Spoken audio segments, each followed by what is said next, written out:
All right, good evening and welcome. Thank you all for joining us. This evening, we will be bringing to you the latest information we have on the Ascension Parish ban in Louisiana and our efforts that we are going to continue to work on through there.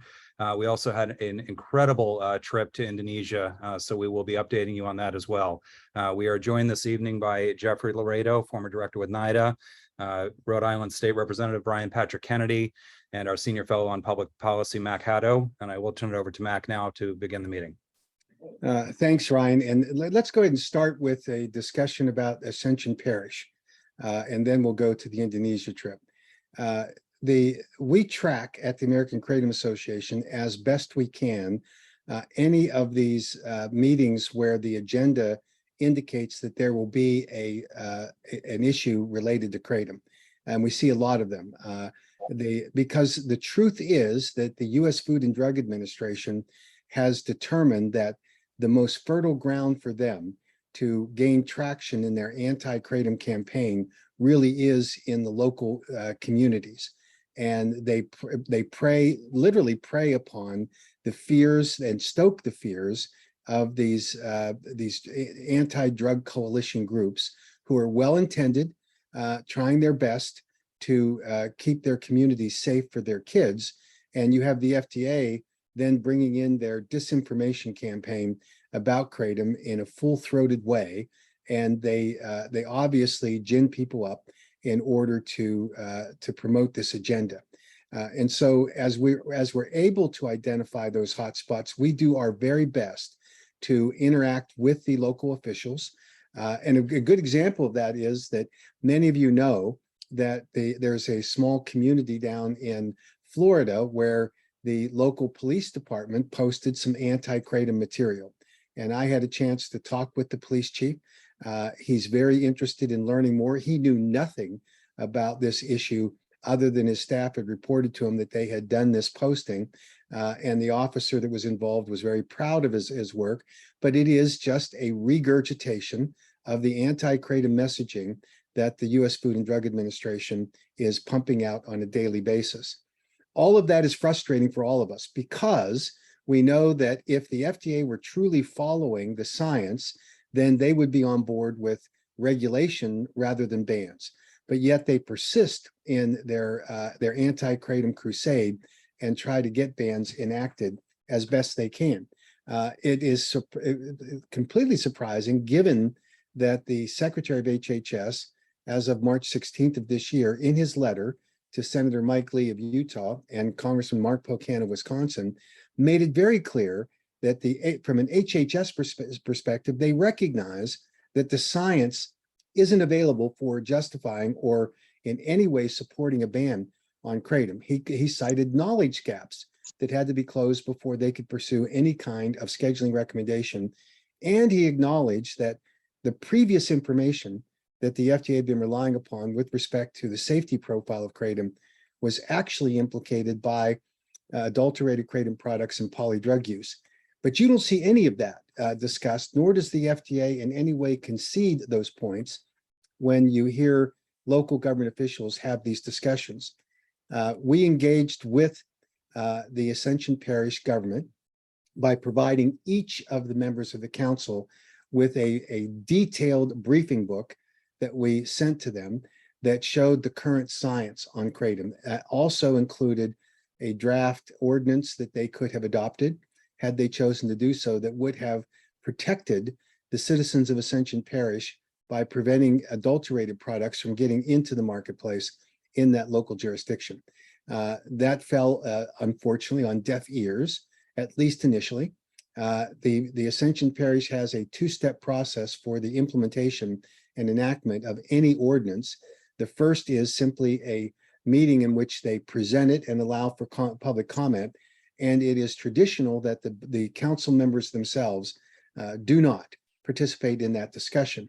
They only accept it and then they hear it. Jeff Laredo represented the American Kratom Association at the August 4th meeting where the ordinance was presented, and I think did a remarkable job. You can go back and you can watch in the face of a very highly organized anti-kratom effort by a local addiction recovery center called Lifehouse, and against the backdrop of the disinformation that the FDA has stoked up in that community. We were able to get a reasoned approach, and the presentation that Jeff made was, from our perspective, articulated exactly what the right public policy should be, and he relied upon his own experience. And I'll let him describe that in just a second. In the second meeting, where they actually have the debate and vote on the ordinance, we saw a similar kind of activity with respect to testimony. I think it was fairly evenly balanced. One deficiency on our side of the ledger was, and it was pointed out by several of the council members, that they did not hear from anyone who was actually a citizen of Ascension Parish. They heard from Louisianans who were concerned about it, who were kratom consumers, who feared for the effects of the ban that was being proposed, and they did hear from a mental health counselor who talked about some of his clients who reside in Ascension Parish, but there was no one that actually lived in Ascension Parish, and they took note of it. Now, there's a little bit of a contradiction when they made that point repeatedly during the meeting in their discussion after the public comment time had closed, and that is that they pride themselves on being the thought leader in Louisiana for what policy should be enacted. And they made a big deal about how, well, whatever Ascension Parish does, let's ascend. And by that, they meant that would then become the model for other parishes and for the state legislature to follow. How can they have both sides of that argument when on one case they say everything we do in this parish is really going to influence what happens in the entire state and arguably to the country because of the influence that Louisiana law might have in the overall United States, and then say, well, but we're not going to listen to anyone that isn't from Ascension Parish. But I take the criticism directly. I think that it was unfortunate we don't have or did not have someone that was able to show up at that meeting. Now, they cannot deny that there are a significant number of Ascension Parish consumers who are purchasing kratom because there are more than a dozen retail outlets in Ascension Parish who will be directly impacted by the ban that has been enacted because they will no longer be able to sell kratom products. So to deny that there aren't Ascension Parish consumers, it makes no sense. But notwithstanding that, the point that I made in my testimony to the board was that the pathway towards resolving the conflicts between the behaviors, the consumer behaviors for those that are claiming to have addiction issues related to the consumption of kratom products and to be addicted to it, to have very adverse events for those that stood and claimed that the euphoria and the effects of consuming kratom was worse than morphine that they had experience with, indicates that in fact there's a serious problem with adulterated kratom products in that area that are readily available from the consuming public. I pointed out to them that a recent article that had just been published within the last 2 weeks indicated that hydrocodone and morphine were discovered in the kratom products that were brought to the emergency room by an individual who was suffering from significant adverse events, ostensibly because of consumption of kratom. And in fact, when they tested the product, it had those 2 adulterants in it.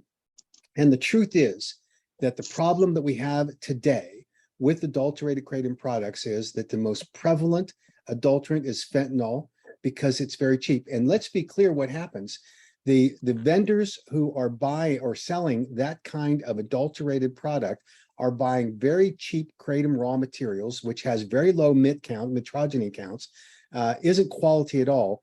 And its only characterization is that it is from a kratom plant that's immature or is poorly harvested, and they just spike it with fentanyl or some other adulterant that gives it some kind of a euphoric high effect, which is the signature of the adulterant, not of the kratom plant itself.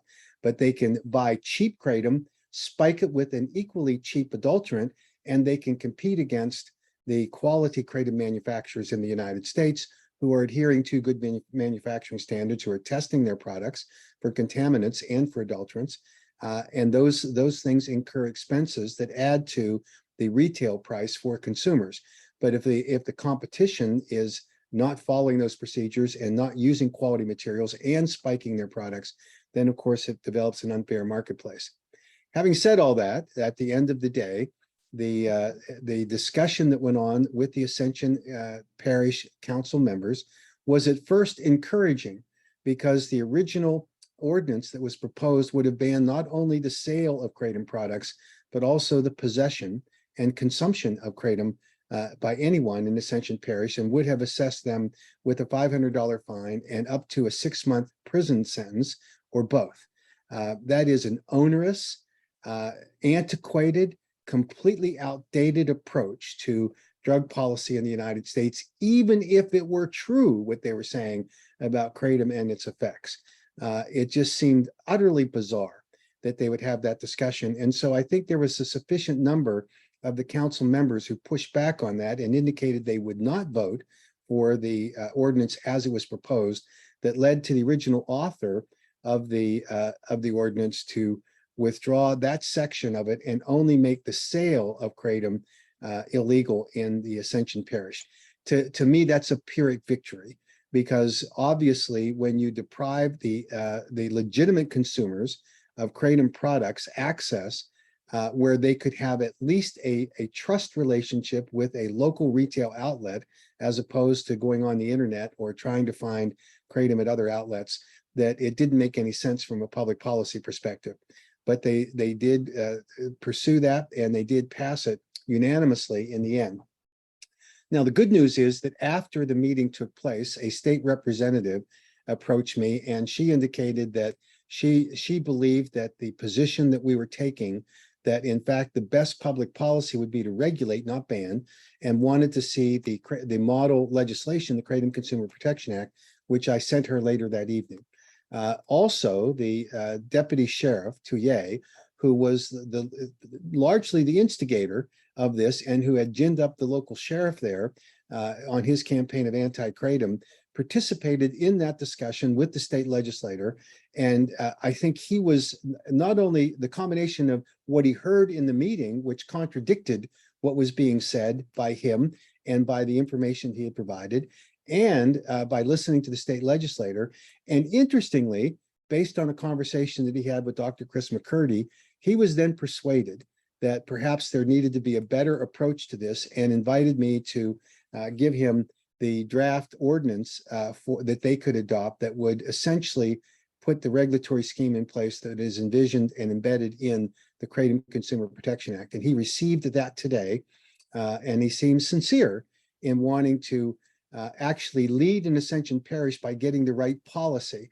So I believe that he's going to be an advocate for us going forward, for them to reconsider the ban proposal and putting in actual regulations that would mirror the Kratom Consumer Protection Act, and let that be the beacon for the state legislature to follow. So I think that's a positive outcome. I'm trying not to be too overly optimistic about this, because it would still require both a debate and a vote by the Ascension Parish council members.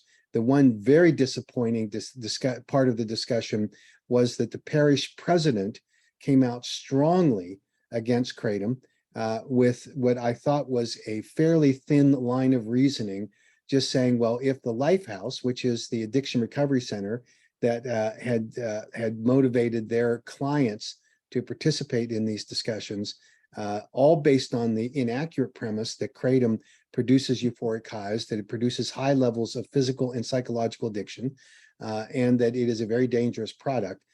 He let that drive his view on it, and he was particularly harsh about it. But the other members of the council, even those that were for the ban, seemed a little more reasonable going forward. So I'll stop there. I'll turn it over to Jeff. Jeff was on the front lines down there, got a direct experience with dealing with some of the good old boy culture that's typical in Louisiana parishes. So I'll let him give his impressions on this. Thanks, Mac, and good evening, everyone. I'll first associate myself with everything that you've said, Mac. I had a positive experience, even though a lot of the information that was floating around was not just negative, but simply wrong. flat out scientifically incorrect. And what I tried to do, as you've all heard me and Mac and others do in other venues, is, bring a, straightforward, sober, right down the middle. Here's what we know. Here's why we believe what we believe. This is not a matter of opinion. This is a matter of scientific fact. You all know that it's perfectly easy to make arguments like that, but as we've seen these past few years in the country, the fact that we know for an absolute fact something is true or not doesn't necessarily convince anyone if they have, for whatever their reasons, already made up their mind about something. We have a real, a problem in this parish is the Lifehouse, as Mac mentioned. Several patients from this treatment and recovery center spoke in public to their credit. These are folks who have, and some of whom are still struggling with addiction issues. And they came out and told harrowing stories of their experiences. The problem with what they talked about, and I did say this in the meeting, is that there is nothing that they talked about that is physiologically possible to be attributed to kratom use. So I wasn't there to berate these folks. These are folks who are struggling with a whole host of issues. But I tried to make the point with the in public and with the parish council members that of what we know scientifically about pure kratom products, what we know about adulterated products, and why the adulteration is the problem. I also had a significant opportunity to speak with same deputy that Mac spoke with.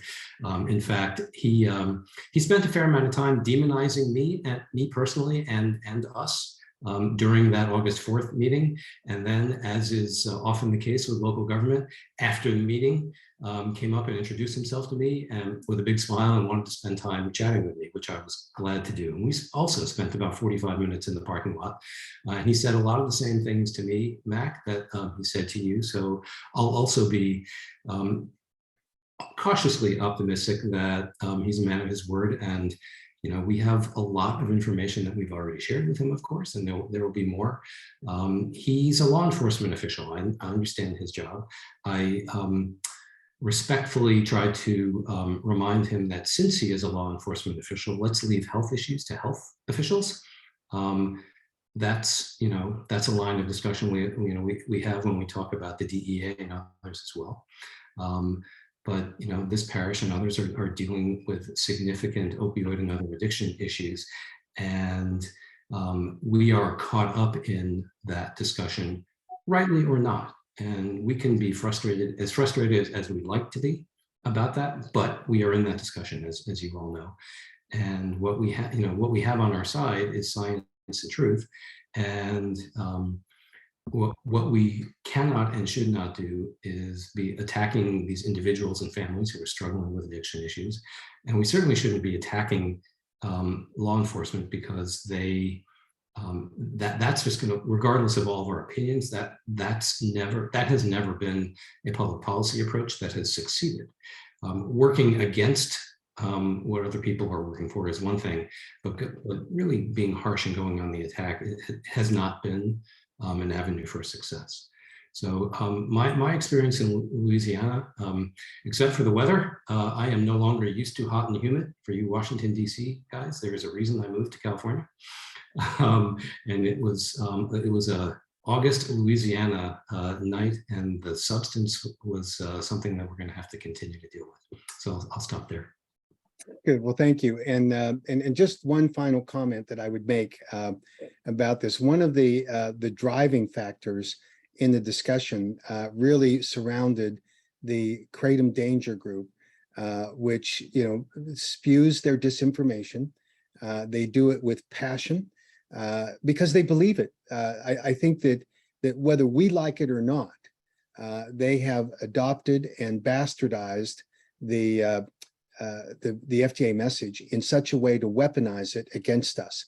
And there's really only, in my opinion, one approach to that, and that is we ignore them. There is no rational discussion that is ever going to take place with individuals who are committed to go after and take down kratom's availability to the public, because that's their mission. And whatever fake kind of, oh, well, I'll listen to you nonsense they try to spew, they are not interested in hearing from us.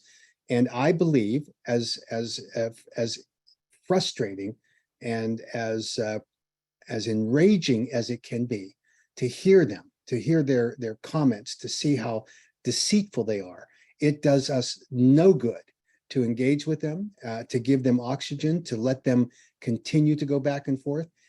I am more resolute in that view today than I was 3 months ago when they first started. I don't think it does any good for anyone in our community to give those folks even an ounce of oxygen to have the discussion they want to have and to engage and to fight back and forth, because all of that gets restated, repeated, reshared, and we've then got ourselves into a very difficult position. We should be focused on telling our story, the testimonials that for those people who have found Kratom to be a lifesaver or to improve the quality of their lives. Those messages resonate. They are positive messages, and they are the kinds of messages that public officials will listen to and accept.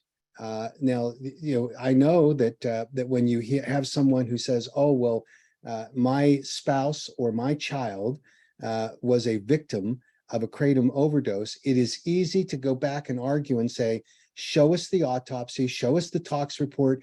This isn't true. You're using adulterated product," and all of that gets washed out by the firm belief that these families have, that where they're trying to find a reason for an irrational thing happening in their lives where they lose a loved one. And so I just continue to encourage as strongly as I can everyone in our community to ignore these people. It just isn't profiting us in any way. And I think that was evident in the discussion at Ascension Parish, because we know one of the family members showed up at the first meeting and made a big public display of their lost loved one. And again, it doesn't do any good to engage in those discussions, however pleasing it might be for us to, for a moment, to be able to say, well, I certainly told them. They don't listen, and they're not going to listen. So I encourage everyone to kind of stand down.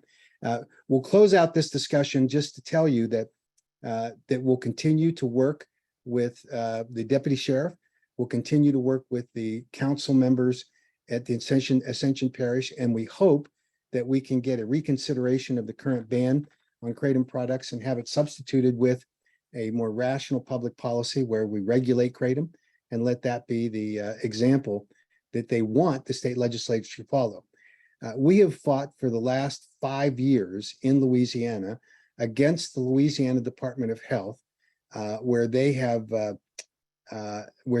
tried to ban Kratom, and we've successfully beaten them back. There is no changing the minds of those people. I've had hours of discussions with them, and they're just as insulated from the reality as some of these Kratom danger people are. They're not listening to the science. They're not interested in the science. They're hell-bent in order to ban Kratom. But the result of that is that we've beaten them every year. In fact, the current law in Louisiana is that Kratom is legal. Now, the problem is that it's not in any way regulated, so it's legal to sell in all of its horrible forms in terms of adulteration. The law says that no state agency can engage in the banning of Kratom until and if the Drug Enforcement Administration publishes a Federal Register notice banning it under the Controlled Substances Act. So that's the current Louisiana law. It is legal to buy and sell Kratom there, except in Ascension Parish right now, because that parish has, under the Louisiana Constitution, the authority, and it's called a home rule state, where the local governments can institute their own regulations on these products. So we will continue to keep you posted, and we'll continue to work on these issues as we go forward. So now we'll transition to Indonesia.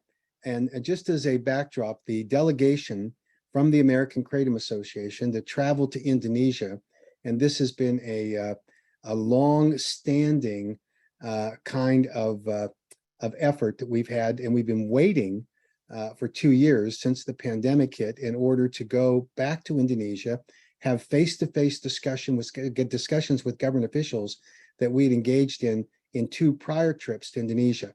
So this was a welcome opportunity for us to do so.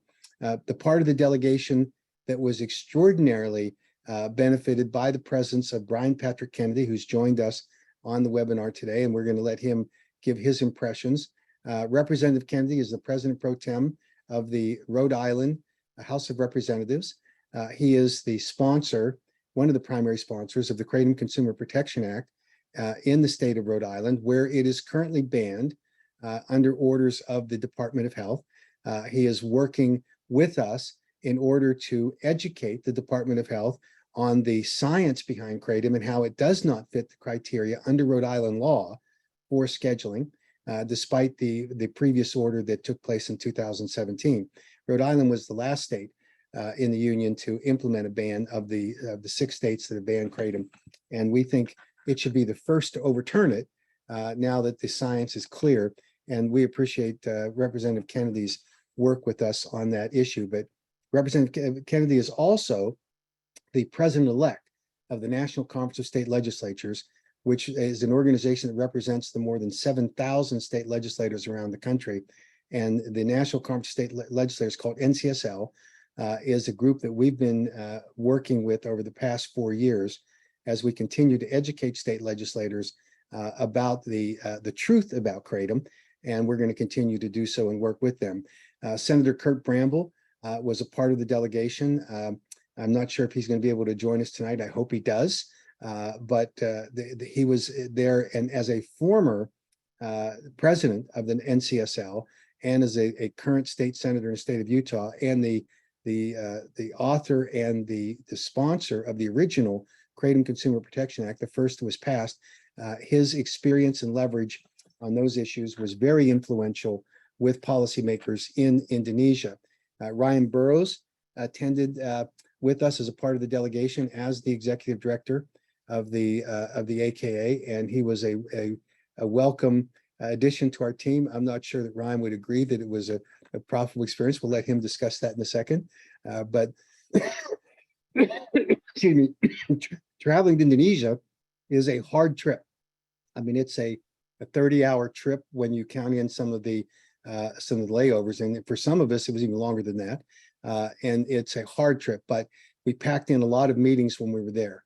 So I'll start with allowing Representative Kennedy to kind of give his impressions of it, because not only did he participate in the range of meetings with elected officials, but he took the step, along with Senator Bramble, to go into the remote areas of Indonesia where the growing actually occurs and where the harvesting by these very poor families who rely upon kratom for their livelihood, their economic lifeblood.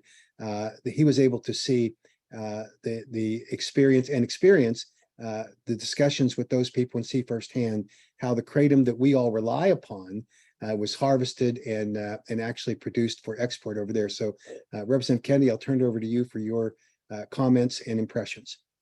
Thank you very much, Mac, and folks that are participating on the Zoom. So for me, this really was a fantastic learning experience.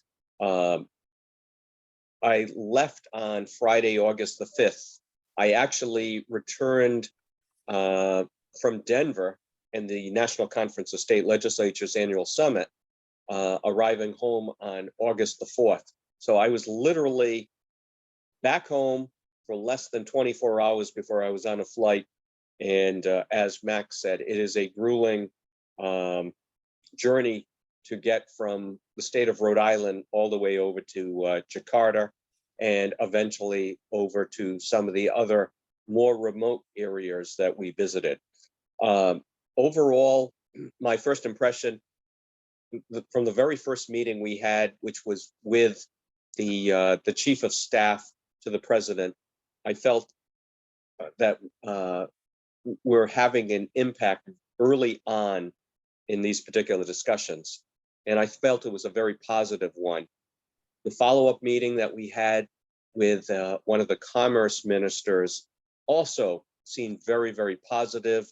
Our third meeting that we had, which involved meeting with the individuals from the agency that oversees drugs.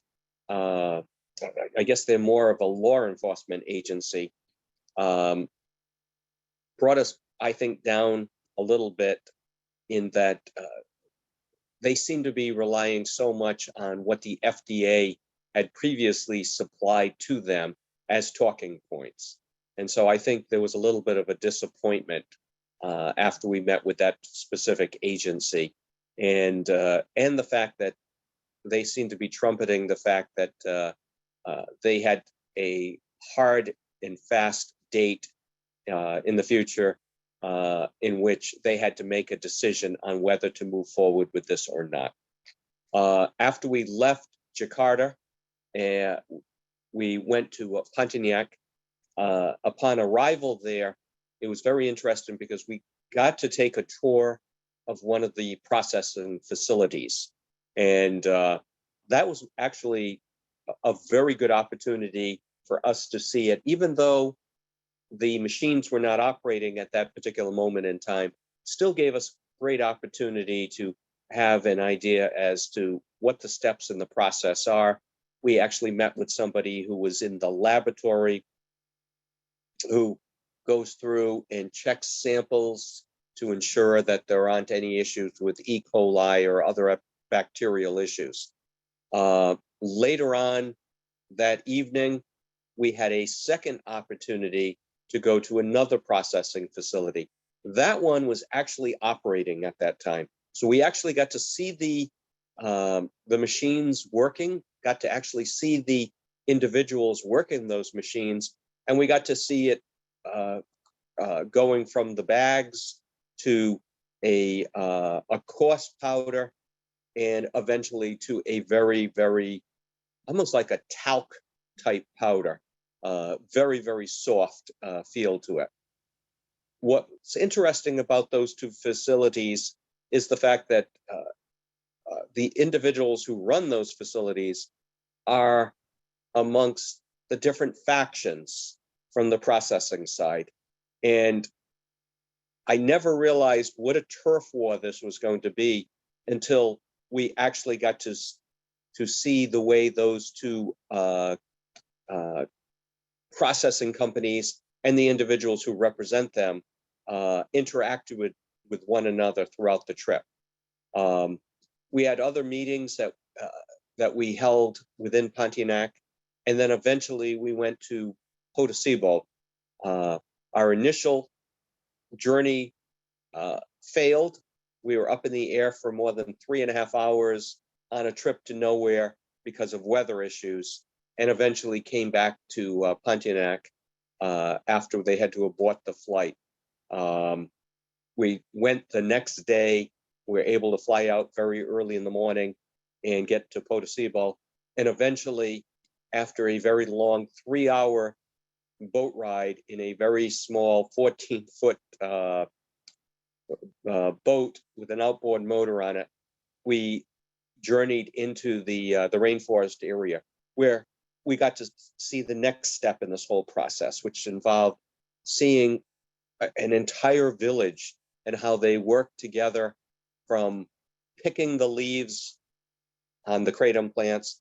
We got to see the red veins and the white vein leaves. We got to see them drying on racks. We actually watched them picking from plants. We got to actually see some of the kratom plants where they had grafted on things in order to speed up the process of being able to get a faster harvest. And we got to see them actually breaking the kratom trees because they got too high in height. And so for them, it was better just to crack the base of the kratom tree, because they had plenty of others that were already growing. And as everyone knows, it grows like weeds. As long as there's wetland around it, it grows very, very quickly. While we're in that particular village, we also got to see them. There was a separate building that was over cover with a roof, and They were using devices to basically shake the kratom leaves that had been dried outside in order to package that up and send that off to the processor. So it was really an interesting process, seeing all of it at the various stages. And as mentioned, while we were there, one of the other processing companies had wanted us to visit another village. But again, whether it's jealousy amongst the two different factions, we only visited one of those villages. And we still had the 3-hour journey coming back. We finally got back into Potosíbal around 3 hours later, just before 6 o'clock in the evening. And because it's at the equator, it gets dark usually by 6 o'clock or earlier there. So what we did not realize was the next day we were supposed to fly out back to Pontiac. The airline canceled it. In fact, they canceled all the flights from Monday to at least last Thursday. And so we ended up having a very grueling 12-hour journey to go 364 miles to get back to Pontiac in order to be able to fly out on Tuesday. There are no super highways there. It was all through rainforest, muddy roads, through the mountain regions, very, very, very slow driving. And it took us at least 12 hours to make our way back. So all in all, it was an amazing, amazing opportunity. It was an exhausting opportunity in order to see all of this up close and personal for myself.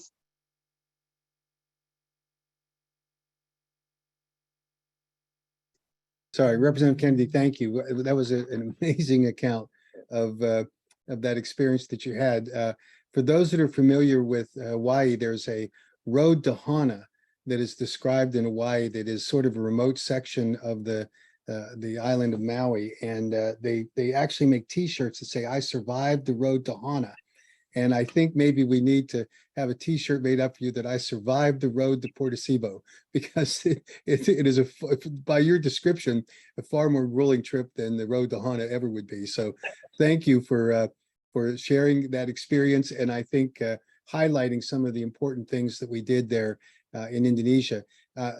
Dr. Henningfield was also with us, and in some of the meetings that Representative Kennedy described, the re-engagement on an update on the science of kratom, which has come light years from what was understood about kratom in 2017. We made our first trip over there, and even in the last trip in 2019, where we still had, by a comparative description, we were in the infancy of some of these scientific results that are now available to us. That message resonated with virtually every agency and ministry official that we met with, except for the BNN. Now, for those of you that don't know what that is, the BNN is the equivalent of the Drug Enforcement Administration, but they're truly the shill for the U.S. Food and Drug Administration. And the BNN has a similar role that the FDA has in one respect over in Indonesia, and that is the BNN can only recommend a ban, and they repeated to us that they are still committed to a ban on kratom as of February 27th, 2023. That is their, 24, that is their goal. And that's what they're going to implement if they can secure the approval of the agency that has to approve it, which is the Ministry of Health. And so the BNN sort of takes the position of the FDA in the United States, where the FDA has to go to the U.S. Department of Health and Human Services and ultimately petition the Drug Enforcement Administration in order to successfully get a ban on kratom implemented. And of course, we know that both the Department of Health and Human Services and the DEA require a more rigorous standard than the FDA does for proving the science on the various components of what's called an 8-factor analysis that they have to prove in order to secure a publication of a scheduling notice for Kratom. So the fact that the BNN continues to be locked and loaded to that goal of February 27, 2024 for a ban on Kratom doesn't mean that it's going to happen. Now, unfortunately, because of the structure of the Indonesian government, the government has delegated the BNN to be the Indonesian representative to the ASEAN conference, which is a conference of all the Asian nations, and they vigorously promote a ban on Kratom in the ASEAN conference. They equally were as vigorous and full-throated in attempting to get the UN Commission on Narcotic Drugs as the Indonesian representative to that body to secure a ban internationally on Kratom. And as we all know, they've been unsuccessful in that effort, largely because of the great support that the Kratom community gave us to go and make the case before the expert committee on drug dependence at the UN that was responsible for the evaluation of the science that would justify a potential ban that the UN Commission on Narcotic Drugs would then consider. But we still are going to confront this issue with the BNN continuing along the way. I'm going to put you on hold 1 second. Ryan, why don't you go, because I got Kurt Bramble calling me. Why don't you go ahead and give your impressions, and I'll be back. No, absolutely, and thank you, Mac. Yeah, Mac's very, very right about traveling to Indonesia. After just a couple instances on the plane, we lost air conditioning one day and had a crew issue, so I was about a day and a half late. But what an honor to be able to go, and thank you to the association for that. To meet the farmers, to meet the government officials that truly believe in this export and want to work with us and work with the U.S. To improve the quality of life for the growers, the 200,000 farmers in the country, and it's just some fascinating statistics with 17,500 islands. Just to govern that has got to be fascinating in itself. But they genuinely want to find a resolution to this. We are definitely on the right foot to working to have the import alerts changed. And just to be a part of that and meet these folks was incredible. To go to the processing facilities with Komperbu and Komfar, incredible equipment. The folks that are working there are just genuinely wonderful people, and the facilities were very high end, high tech, very clean. It just was really a great trip for me, and was great for the association. So thank you all. So Well, thanks, Ryan. And the other thing I would say, since Mac had brought up Jack Henningfield, it was amazing how many Jack Henningfield groupies there were amongst the students at the university. Those who came and listened to us. Jack really was a voice of reason to just about everyone who was willing to open their ears and listen, with the exception of the BNN. They didn't really care about anything that anybody had to say. And at a certain point, I think they just felt that they had heard enough and were just trying to shut down any further discussion that took place there. Yeah, I think I would affirm that to be the truth about what the attitude by some there. But Jack certainly, Dr. Henningfield has his groupies. His research is well understood by public officials over there and the academic community. And he literally is a rock star when it comes to this kind of research and understanding about Kratom along the way.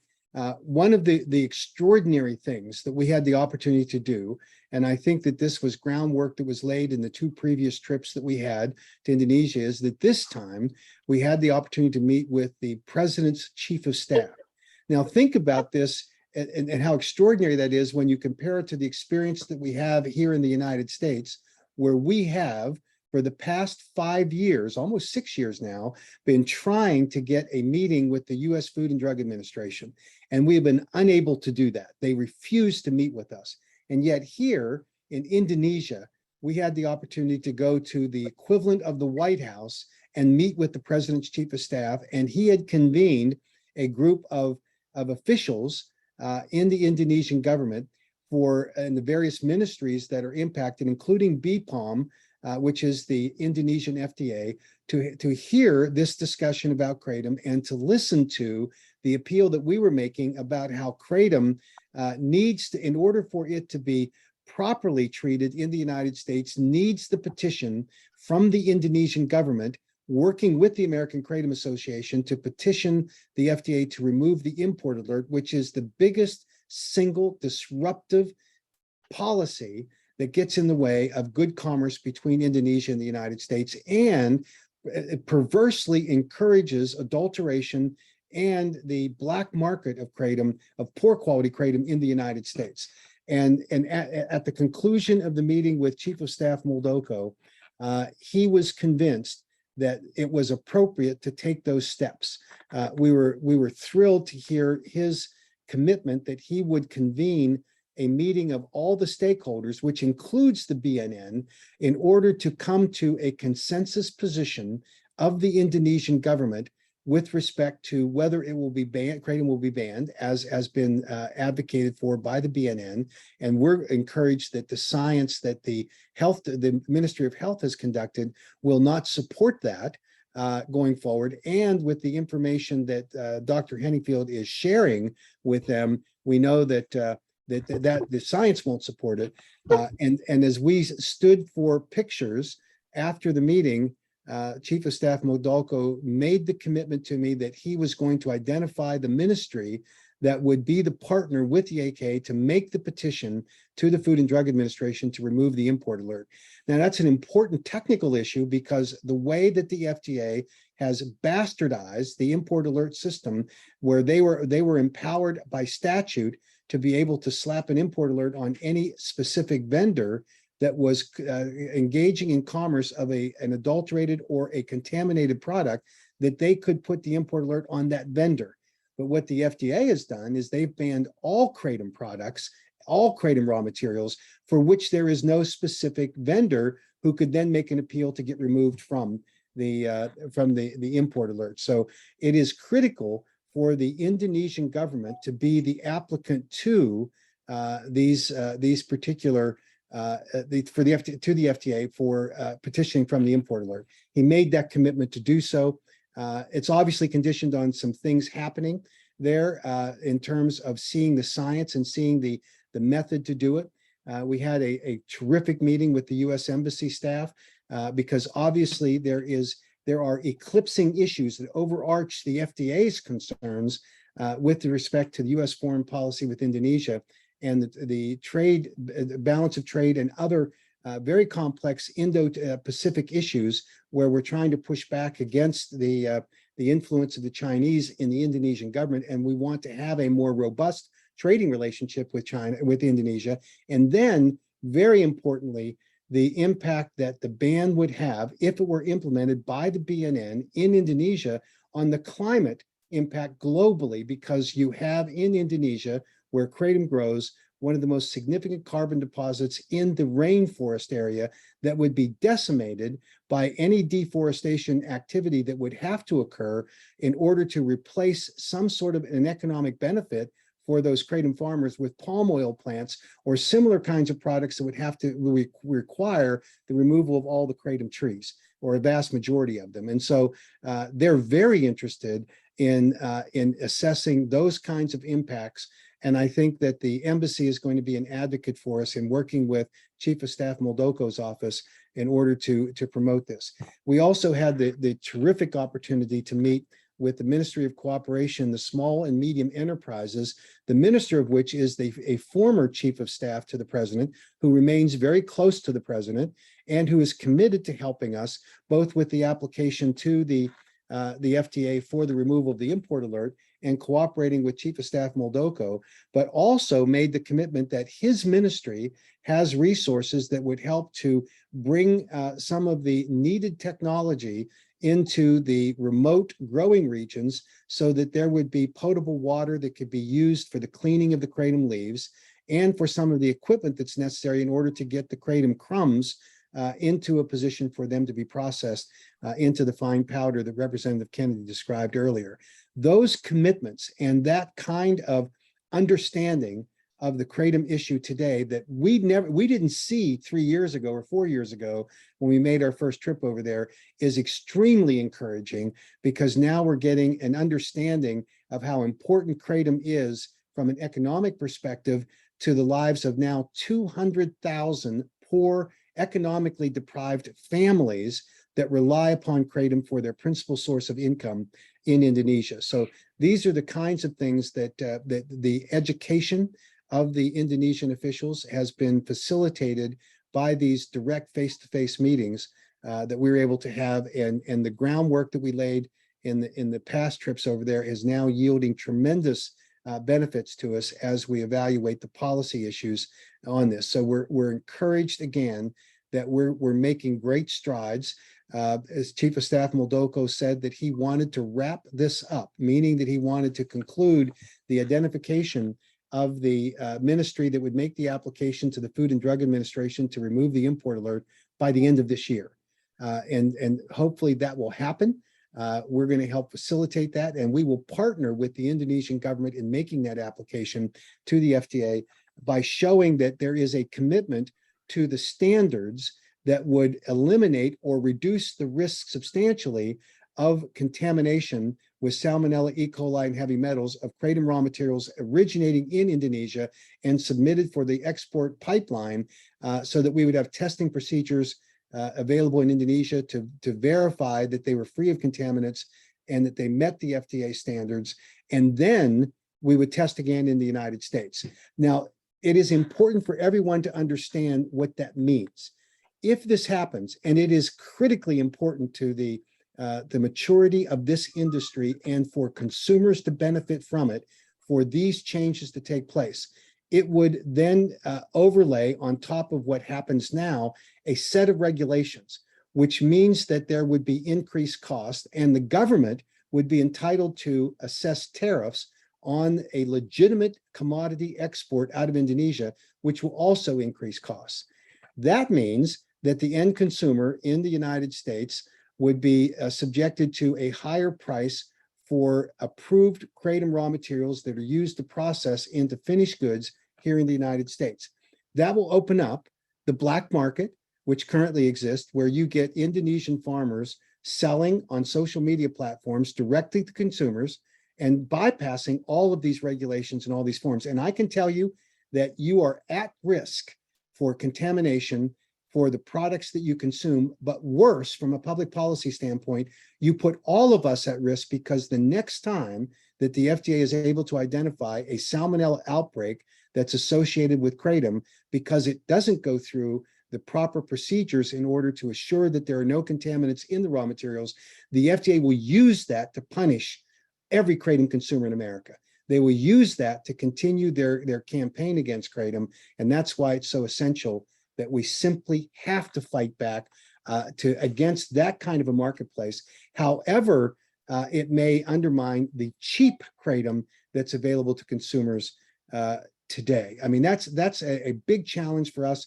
And part of the maturing of this marketplace is to accept the reality that in a properly regulated kratom supply chain, that there are costs associated with that, just like there is for every other botanical product that you consume on a daily basis. That you could buy cheap lettuce, but I guarantee you that the risk of contamination of an unregulated lettuce supply chain would be huge. And that's the very thing that we want to avoid as best we can going forward. So that's, I think, a recap of the trip. Senator Bramble has joined us. He is a veteran of the trips over there to Indonesia. He has had the added benefit of having been at the local farming areas and seen the progress that's been made from the first trip we made over there to now. So I'll turn it over to him to give his impressions of both that experience going upriver, but also of the meetings that we had in Jakarta and in in Pontianak, where the local governor there came out and couldn't have been a stronger cheerleader for our efforts to develop a good regulatory supply chain. So Senator Bramble, I'll turn it over to you. Thank you. I'd like to contrast what we experienced in 2019 in the two trips, laying the foundation with what we found this time. And most of this has already been covered by Mac adequately and by Representative Kennedy in his observations. 3 years ago, we could look at the various entities that we met with, starting with the American Indonesian Chamber of Commerce. 3 years ago, this was an educational opportunity because even though 95% of the world's kratom supply comes from Indonesia, the Chamber of Commerce was wholly unaware, and they were a bit not in opposition, but a little bit dismissive that it was just not a big deal and they hadn't heard of it, and shouldn't we look at all the other neat exports coming from Indonesia while we were there, spices and coffee and whatever. The U.S. Embassy, they were very polite, but somewhat dismissive. The Indonesian government, BNN made it clear that they were going to ban it. The various ministers that we met with were not necessarily in opposition, but they were more in a listening and saying kind of, that's nice. Now this is my perception, and I don't know that I'm being very senatorial with it, but it was more of that's nice what you're telling us, but we're just really not very engaged. That was really with both of our trips in 2019. The second one, there was a little more engagement than there was the first one. Now, 3 years later, almost 3 years to the day, we were back in Indonesia, and we found the U.S. Embassy was wholly on board, ready to do all they could to help us. Every minister that we met with, Muldoko, the chief of staff, the governor of West Kalimantan, every government official had a much different attitude and very aggressive offers of support and cooperation with us to do all we could. They asked for a couple of things. Everywhere we went, they talked about free trade. When we went into the village of Mbangao, we went past Mbalo to Mbangao, a little further up one of the tributaries to the Kapus River. The entire village turned out for us, and they had a situation where they had co-chiefs. I think one chief was kind of for the east side of the village, and the other one was the west side or the north side and the south side. But they had two different chiefs of the village, and both of those chiefs pled with us to help institute policies that would allow for fair trade. And fair trade, what that really means is giving the farmers just compensation for the products that they are growing, harvesting, and selling to the processors. We had the opportunity to talk with these chiefs and say, look, if you can increase the standards by which you are harvesting these leaves for consistency and quality to avoid the Salmonella, E. coli contamination from bugs and dirt and the other kinds of things, then you can justify charging a higher price for your product, or the market will accommodate a higher price. In other words, this isn't something that you can just mandate a price control, but if the farmers are willing to engage in more sophisticated processes, and by sophisticated, 3 years ago, when we were in the villages, we saw virtually every member of the village in front of their home would be a piece of blue plastic or green plastic, a tarp on the ground, kratom leaves were on the ground.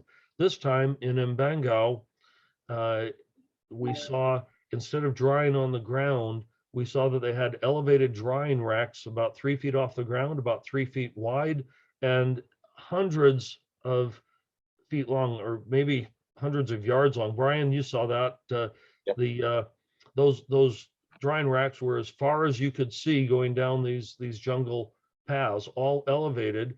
And what's important about that is by elevating it, you're not allowing chickens and dogs and cats and kids or whatever to run through it, and you're keeping the contamination to a minimum.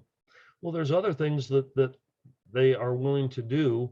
The agreement that through Mac's leadership and Dr. Henningfield, the agreement that we, or memorandum, an outline for what those standards should look like, was very, very positive. So to contrast the two timeframes, 3 years ago versus now, the AKA, through the efforts of Mac and Ryan and Jack Henningfield and all of the foundation that's been laid with the states here, that we're able to communicate the progress, and Representative Kennedy being able to look them in the eye and say, my state is one of the 6 states that ban kratom, but I'm running the legislation to adopt what happened, what was passed in Utah in 2019. And we're going to see at the state level, and we talked a great deal about the difference between the state level and the federal level, which is far different in Indonesia. They really don't have that federalism concept. But it was an extremely positive and valuable experience this time. The challenge that we have, and Indonesia, it's an awfully long way to go. Brian and I yes, we volunteered and we brought it upon ourselves, but just the challenge of going to Mbangao or to Mbalo when you have thunderstorms where your plane has to circle for 3 hours and then head back to Pontiac because it can't land, and having 13 or 14-hour drive across the jungle to get back to civilization because the airline canceled the flights for the next 4 days because they didn't have enough passengers. All those things are minor distractions. But the reality is, for us to be successful, from my perspective, and Mac and I have talked about this at length, Madalco and all of the other government officials that we met with, we still have the challenge of closing the deal, so to speak.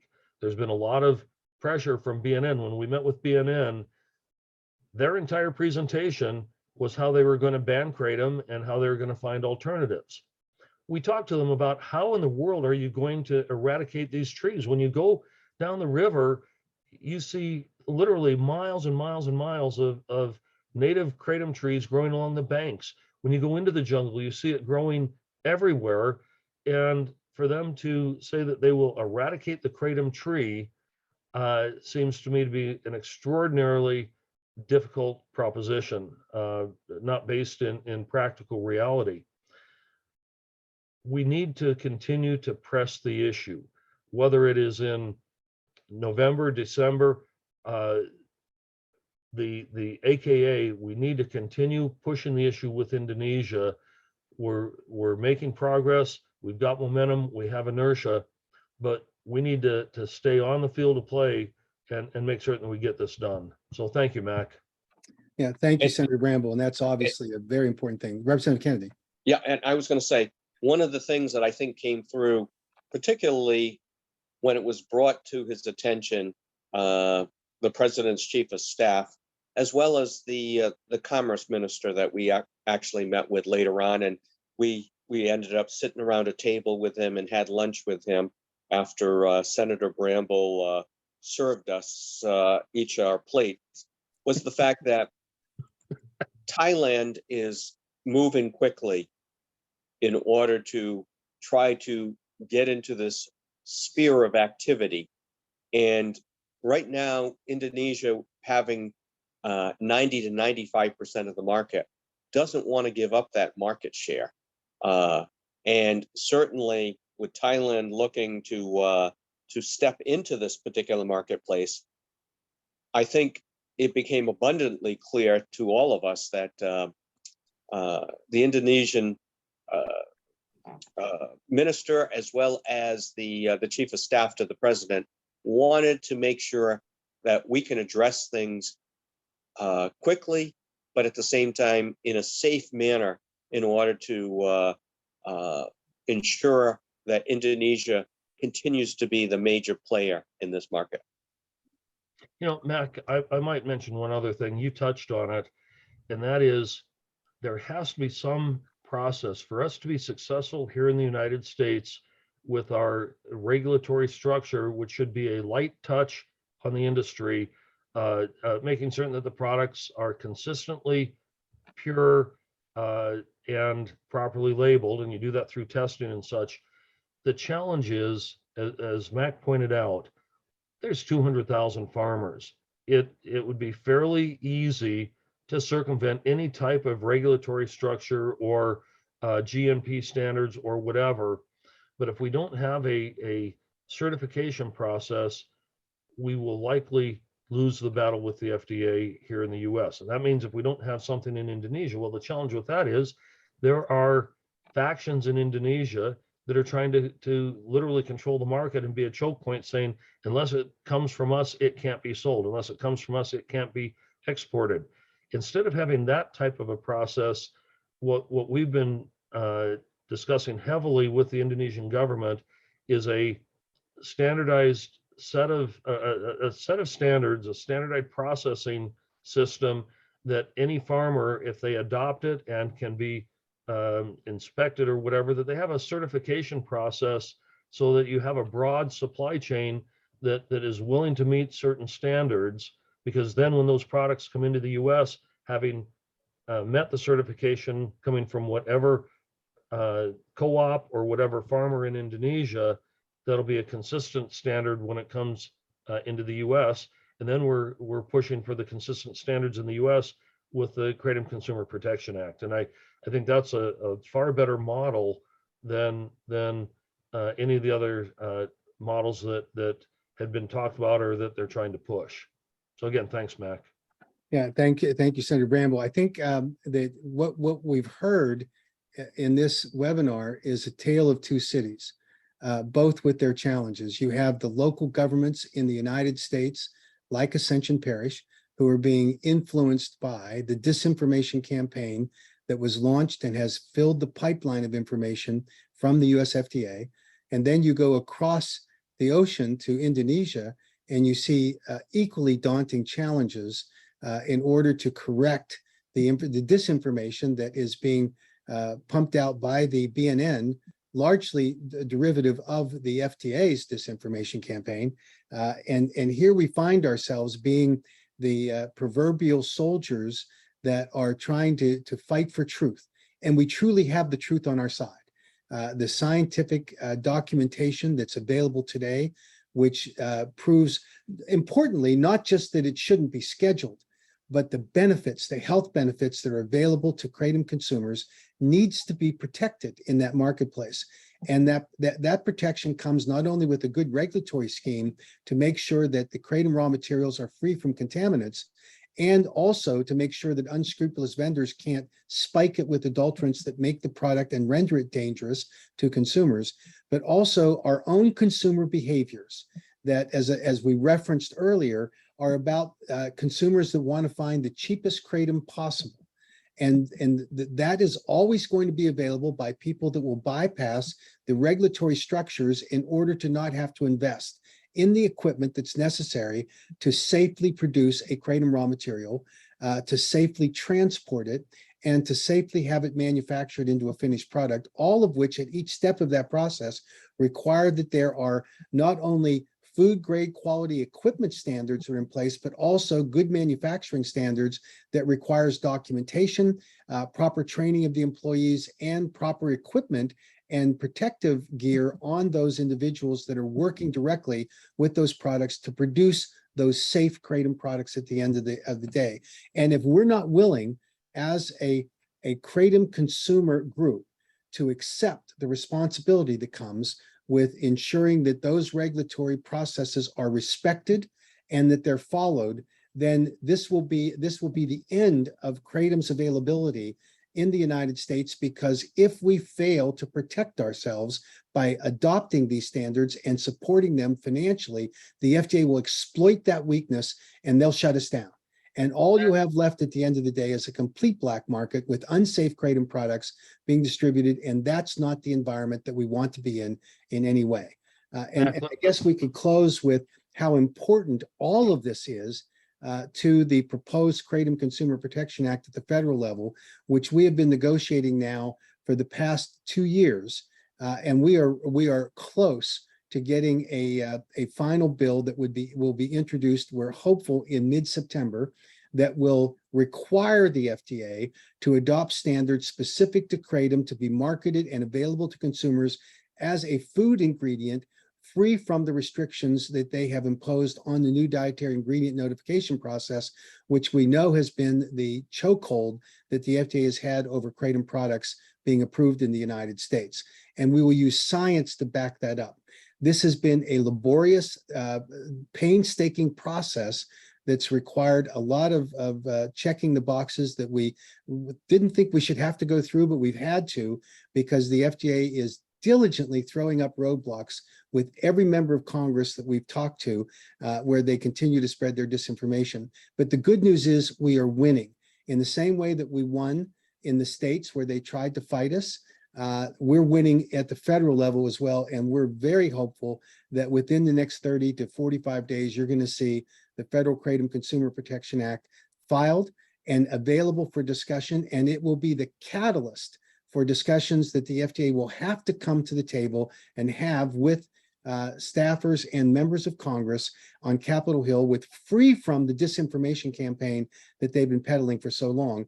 And everyone should stand by for some training webinars that we were going to have in the first part of September, where the kratom advocacy community will learn how you can most effectively advocate with your local congressional members and senators to get them to co-sponsor the Kratom Consumer Protection Act. So stand by for that. And we'll close with that. Ryan, I'll turn it back. Mac, I have one other thing that I neglected in my comments. And I don't know if we have anyone from Indonesia participating, but the two cooperatives that were very, very helpful, the farmers cooperatives, first and foremost, Koprabu, their efforts to assist us in arranging the meetings, to assist us in the observing firsthand in the jungles. Also, Kumpar, these associations have been invaluable, and I just want to give them a shout out and thank them for their efforts on behalf of all the 200,000 farmers, the efforts that they made to help host the AKA delegation was invaluable. And I think it's important to note that. Well, I agree. Thank you for pointing that out. In fact, it was both of those groups were instrumental in getting an agreement that was signed that commits to fair trade practices and a commitment to good processing practices to protect the supply chain of kratom, to make sure that it is pure kratom, that is non-contaminated raw materials coming to the United States. So we are grateful to them. Like anything else, the fires of competition burn brightly. And these are growers groups that are competing against one another, but they came together, and we hope that they will continue that cooperative position, working together despite their competitive fires, in order to ensure that there are adequate supplies of kratom raw materials. Because one of the factors that have to be considered is that the volume that can be processed through the existing capability of these food grade manufacturing programs that they're running, or processing facilities, are limited.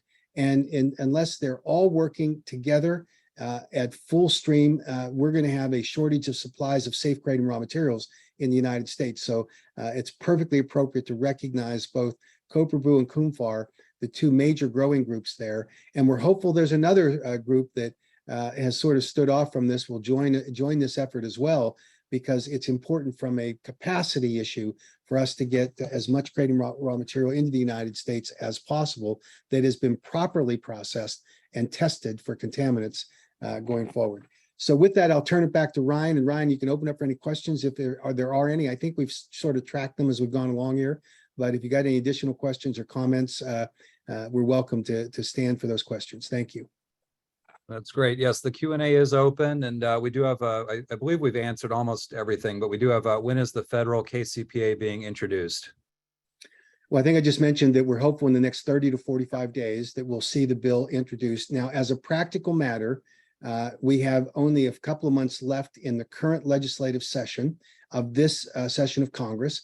This will be filed for the purpose of starting the discussion, identifying co-sponsors, and then it'll be refiled in January, and we'll start in earnest the work towards getting the KCPA passed and bringing the FTA to the negotiating table so that we can finally get a fair shake from the FTA, or as fair as they can bring themselves to be in the environment where the legislature is overseeing what they're doing. Great. And then we do have one, what's going on with the Landmark Advancement Act? So I'm not sure with that Landmark Advancement Act, but I'll take a shot. Maybe we're talking about the mandatory product listing legislation that is a part of a much broader FTA User Fee Act, which is now stymied because of the disagreement between groups like the AKA and the dietary supplement industry that object to giving the FDA new powers when they have been so irresponsible in the administration of the powers they currently have over dietary supplements and botanical supplements in the United States. We vigorously oppose mandatory product listing. It has never had 1 minute of congressional testimony. It is the brainchild of one of the harshest critics of the dietary supplement industry in Senator Durbin. There's not been a hearing. There's not been any legitimate discussion, and he tacked it on to the Senate version of the FDA User Fee Act, which is critically important to the operations of the FDA in that they get funding for multi-billion dollars of funding for their operations at the FDA, and they must pass the User Fee Act by September 30th or relatively close to that before they run out of money and have to lay off all of the FDA employees. I have made the recommendation that if they're going to lay off FDA employees, they should start with the anti-kratom people, and because they need to have a vacation. But as we go forward, we obviously think that we're going to be successful in getting the provisions for mandatory product listing stripped out of the bill.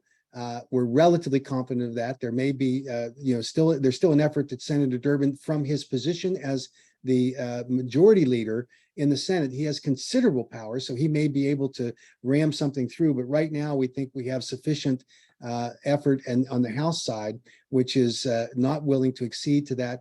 And let's make mandatory product listing go through the regular order, which includes hearings, receiving testimony, going through vigorous debate on the floor, and not making it part of a piece of a must-pass legislation that will have little scrutiny as it gets pushed through before the deadline of September 30th. So if that's what we're talking about, I should have mentioned this earlier in the call, it's an important piece of legislation.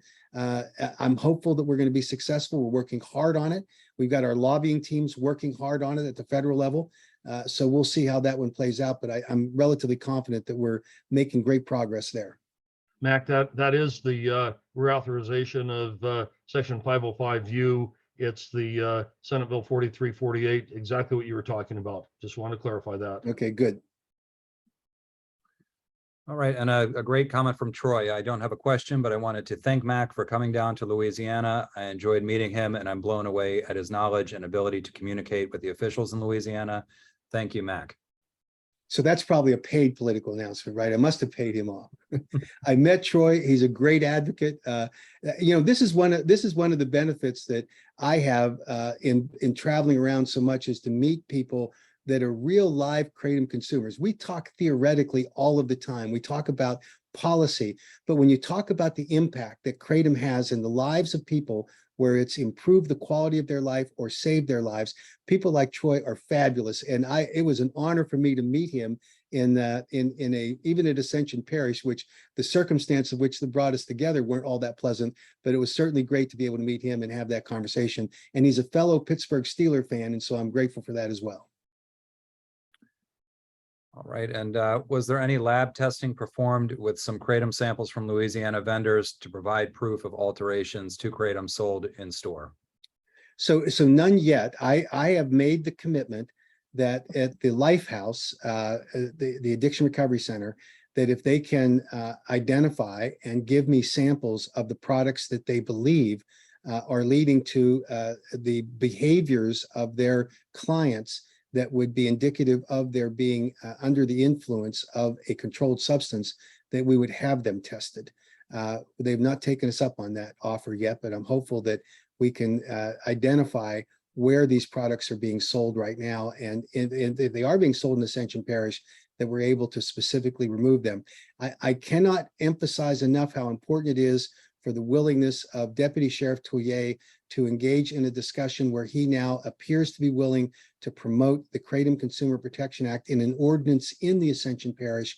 And if we can get to a position where we can agree on that, that will be a monumental step forward. And think about this. This is from a critic that has now seen, based on the science and the evaluation of the policy, how there's a better pathway than a ban. And it would be, that would be a great outcome to have someone that because they went through the process of understanding it, was able to be converted to this viewpoint, which we think is the bedrock for good policy on kratom in the United States. You know, and I might add that in the absence of a specific product in a parish in Louisiana, all of the data worldwide up to this point, every issue with kratom has been traced directly back to an adulterated product rather than pure kratom. And if we don't have, it's great to get samples from a specific parish, but the reality is, as we've gone across the country and in Indonesia and such, the consistent problems with the kratom supply has been adulteration in every case that we've identified. All right, thank you, Kurt. And great comment from Amy. Thank you, Mac, for what you did in Kentucky. And that is what we have for the Q&A. Are there any closing comments from our panel this evening? So just one comment about Kentucky. This is a great example of how being persistent and diligent. The Senator Alvarado held an interim committee meeting about kratom. We were able to get our message out in a very effective way.